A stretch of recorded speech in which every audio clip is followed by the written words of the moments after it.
bom dia. Hoje a gente vai conversar um pouco sobre a indicação da rinoplastia, da cirurgia plástica de nariz. São várias as indicações, desde as estéticas e também as cirurgias funcionais, aquelas que são feitas para poder melhorar a função do nariz. Vamos começar a falar sobre a giba. A giba é o motivo mais comum que faz com que as pessoas procurem os médicos para a realização da rinoplastia. O que seria a giba? A giba é aquela corcova de camelo, é aquela convexidade que a gente só enxerga no perfil, tá? Eu tenho uma gibinha, né, mais ou menos. Então seria essa convexidade aqui que algumas pessoas são muito acentuadas. A giba, ela confere ao nariz um aspecto mais grosseiro, né? E ela também contribui para você ter uma impressão que a ponta do nariz está caída, mas nem sempre a ponta do nariz está caída. É o efeito de maquiagem visual produzido pela giba. Então, para saber se o nariz está caído, a gente tem que saber qual que é o ângulo nasolabial.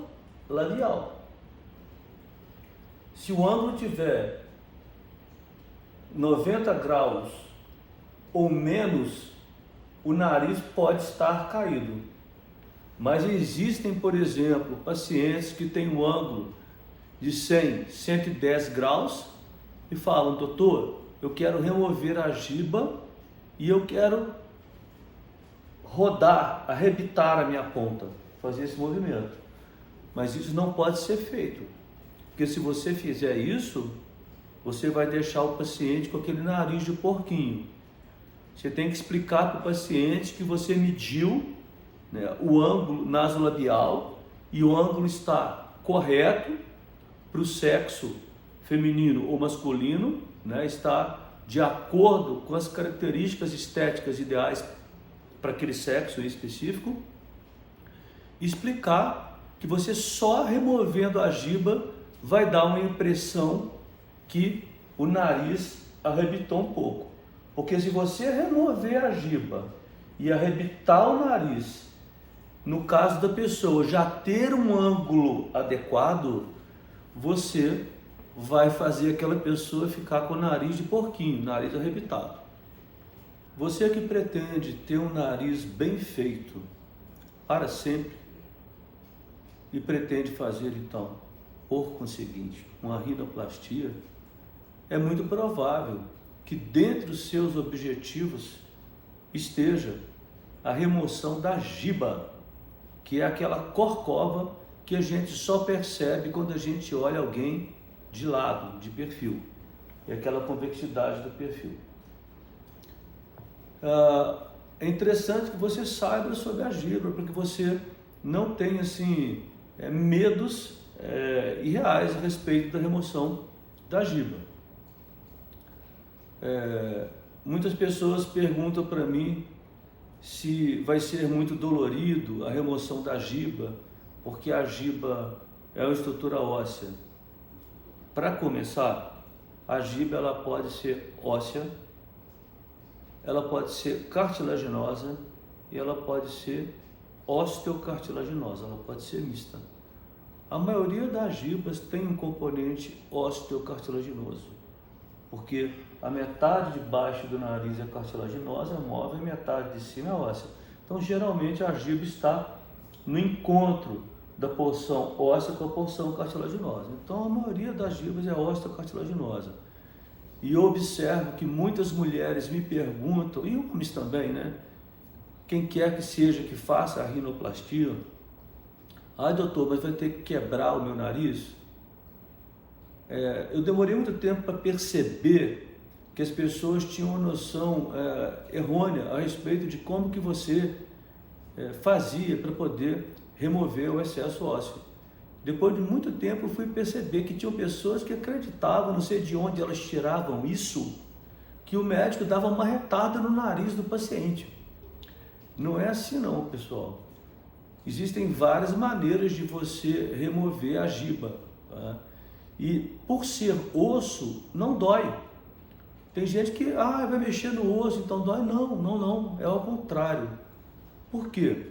Porque a inervação dolorosa, sensitiva, ela não está no osso. O osso não tem inervação. Ela está no periósteo, na membrana que recobre o osso, e você levanta, né, essa membrana antes de mexer no osso. Então, inclusive, muitas vezes você pode realizar a rinoplastia com anestesia local, mas sedação, se for só para remover uma giba, por exemplo, e a pessoa, na hora da remoção da giba, na hora de trabalhar, de desgastar, de remover o excesso ósseo, a pessoa só sente uma pressão na região do nariz, tá? Existem várias maneiras de você remover a giba. Você pode usar a rinoplastia ultrassônica, tá certo? Você pode usar a broca, tipo broca de dentista, para desgastar aquele osso.